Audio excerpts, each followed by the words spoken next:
11點29分，嗰時我喺度做緊嘅一件事就係同 Auntie Lim 討論緊佢嘅檔吉嘅事。我 test 緊佢嘅檔吉，拎住試下穩唔穩陣，因為佢嘅檔吉睇起上嚟真係有啲唔穩陣。我問佢呢個檔吉係唔係一買返嚟就係咁嘅樣？個底部嗰個地方好似可以360咁樣轉嘅樣，睇起上嚟真係好牙煙。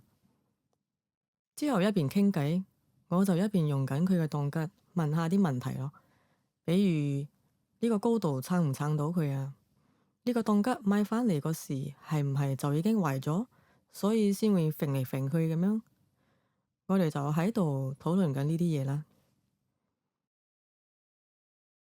佢嘅檔吉同一般嘅唔同，個手感係比較舒服嘅，個把手嘅嗰個地方唔似一般檔吉嗰啲直直咁，佢係一個 L 型，有個 lift 入去手掌咁嘅 shape，有啲似 mouse 嗰種形狀啊。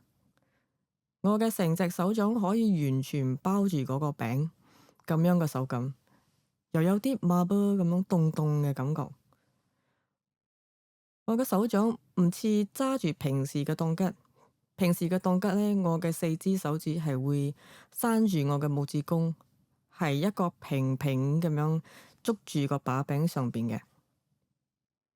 當我成個身撐喺個檔吉上邊嘅時候，我嘅手就感覺到個皮膚係黐住嗰個好似 marble 咁嘅表面，唔會太硬，唔係嗰啲唔舒服嘅硬身，係舒服嘅嗰種。但係當我成身嘅重量傾向右邊嘅時候，檔吉底部嘅嗰個腳就會有啲揈。如果太大力，砸得太重，就算我扶住個檔吉，好似都冇辦法負擔我成身咁樣嘅重量。我需要一直咁去調整嗰個角度，所以我哋先至會有咁樣嘅溝通咯。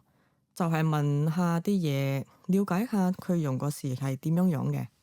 成個過程冇太多嘅思考，因為一直講緊嘢，諗到咩就講咩，冇咩深層嘅思考啦。